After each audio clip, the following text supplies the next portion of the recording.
Back in October, Prime Minister Carney identified his top priority. My number one focus is to put Canadians back in control by building here at home and building new partnerships abroad so that we're not reliant on the United States. He's definitely building new partnerships, like a $1 billion critical mineral agreement with the United Arab Emirates, a country accused of supporting a paramilitary force in Sudan that has killed thousands of civilians. Can Prime Minister Carney prioritize economic concerns while still backing international human rights? What kind of trade-offs will Canada have to make to chase more global trade? I got insight from Shannon Gormley, foreign affairs journalist and Toronto Star contributor, and Akaash Maharaj, Ambassador at Large for the Global Organization of Parliamentarians Against Corruption and Senior Fellow at the Munk School of Global Affairs.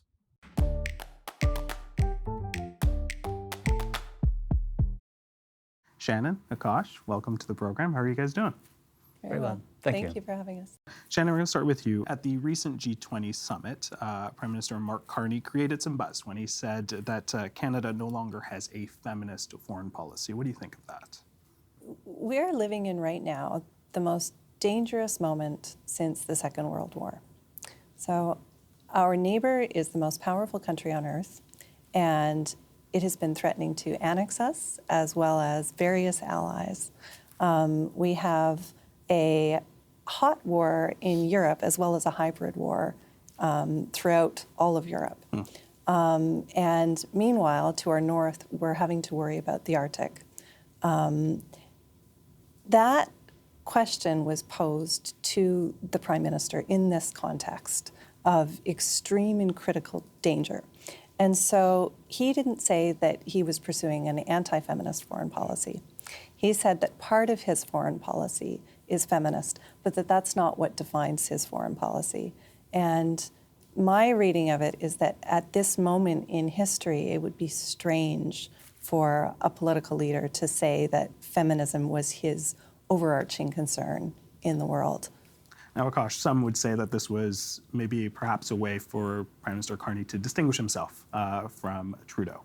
Fair to say? I suspect that's at least part of the case. He does feel a need to distance himself from an unpopular predecessor, especially since that predecessor was a leader of his own political party. But in addition to that, I think that one of the downsides to Justin Trudeau's tenure in foreign policy was often a perception, a justified perception in my view, that there was little connection between his words and his deeds.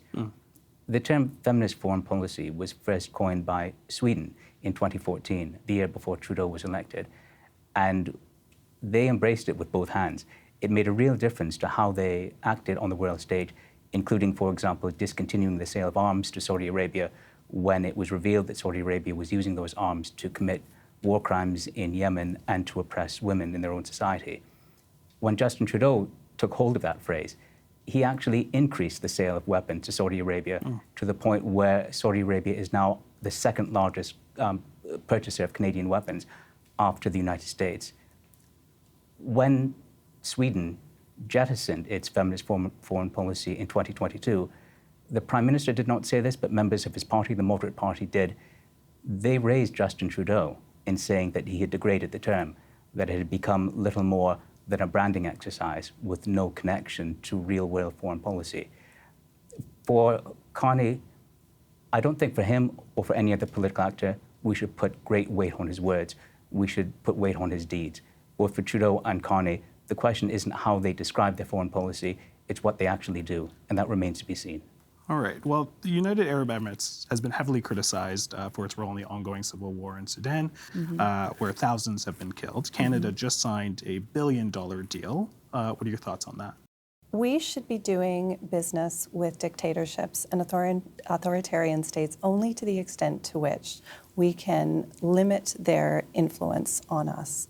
And that is a difficult trick to pull off. So take Germany, for example. Germany thought that it could do business with Russia and said, okay, sure, Russia is not a liberal Boy Scout, but it's a reliable business partner. Lo and behold, Russia invades Ukraine, and Germany is not in a very good position to fight back because it's nursed a dependent relationship with Russia.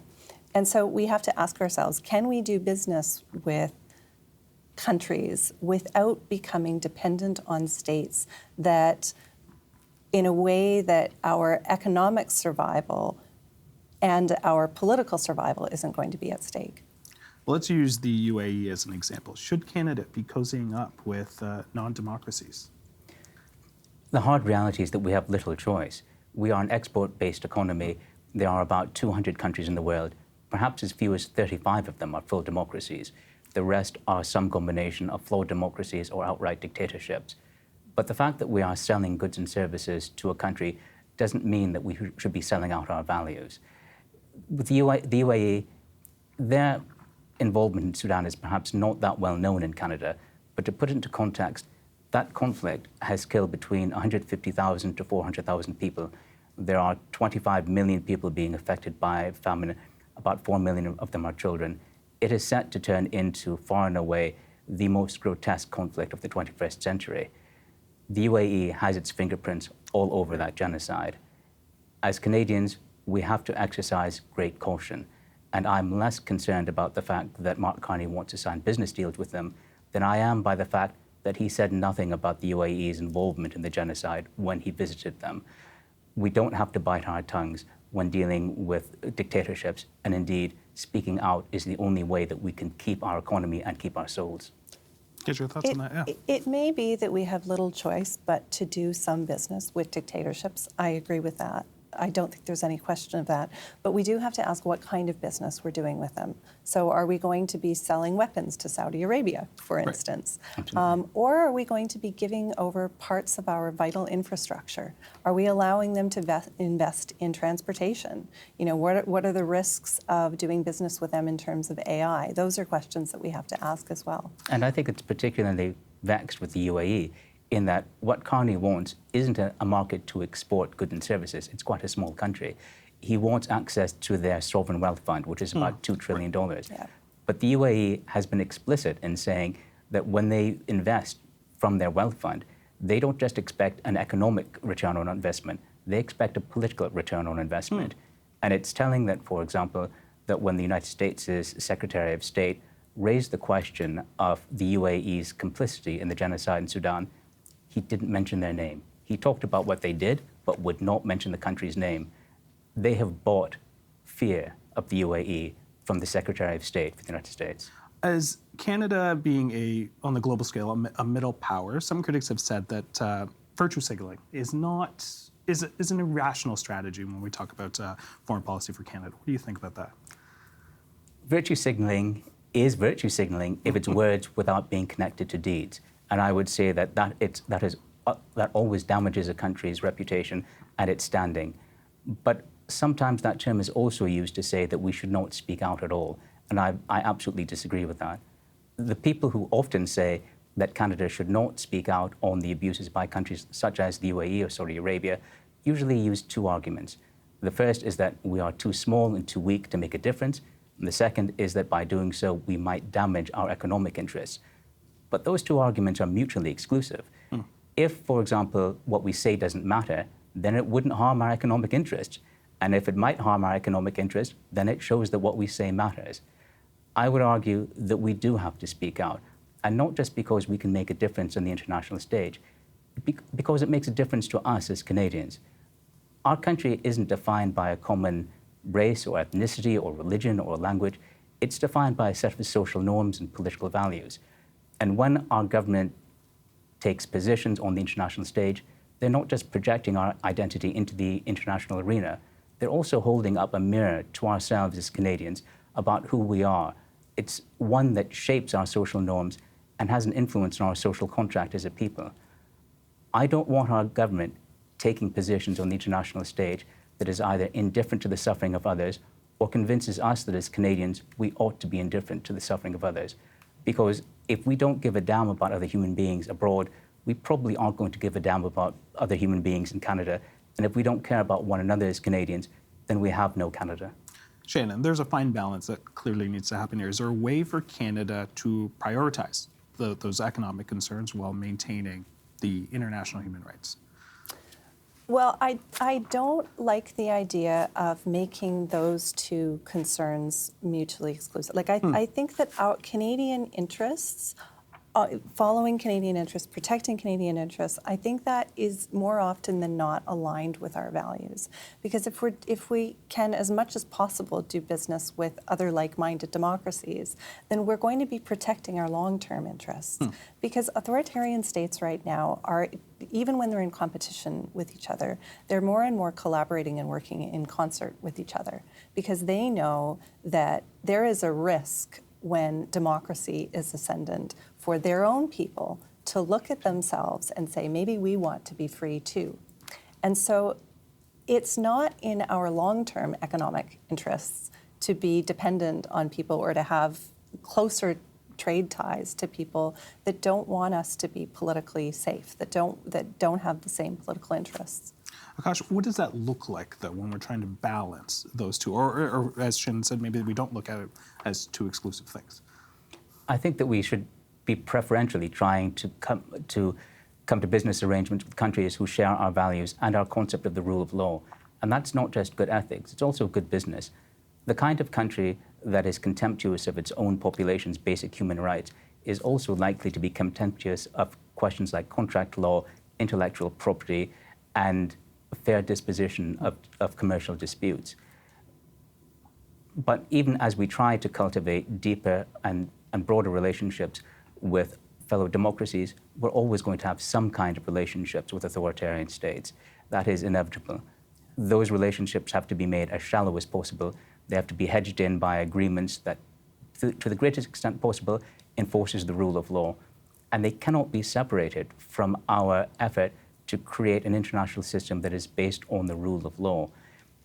I agree with Shannon that authoritarian states have a political interest in seeing democracies fail, because if democracies prosper, they're able to say to their population, will say, we want a democracy as well. If they're able to make the argument to their populations, democracies can't deliver the goods, then their populations are more likely to accept oppression. It's in our own interest to recognize that in the long term we can't prosper in a world that is jailed. Diversify, diversify, diversify. That's kind of been the words that have been used when we talk about foreign policy. You mentioned the US. I'm curious, is Canada struggling to diversify its foreign policy right now without the US? Oh, well, it is a very tall order for us to diversify.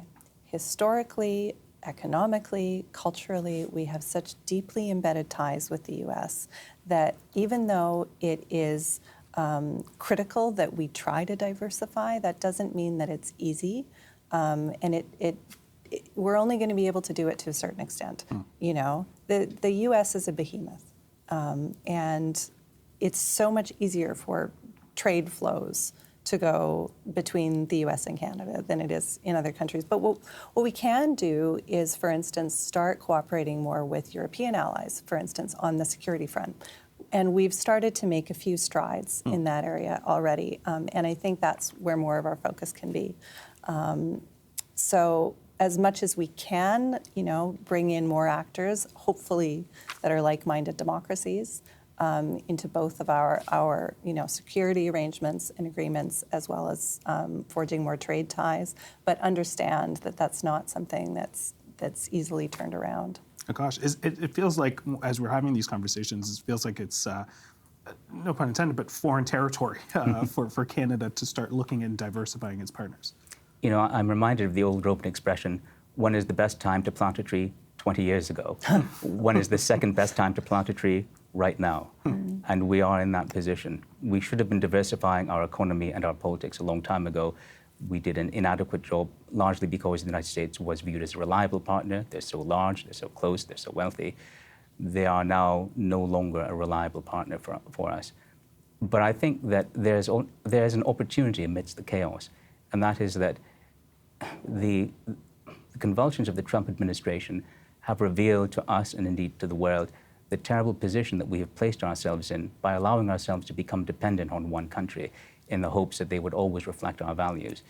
Diversifying our politics doesn't just mean stronger diplomatic relationships and economic relationships. It also means stepping up to take responsibility for things like security and defense, and not expecting that the United States will come to our rescue, because the United States is not coming to our rescue. All right, we have about 30 seconds. I want to get a question to both of you. For the foreign minister, Anita Anand, if she was sitting across from you today, what's one thing that you would like her to prioritize?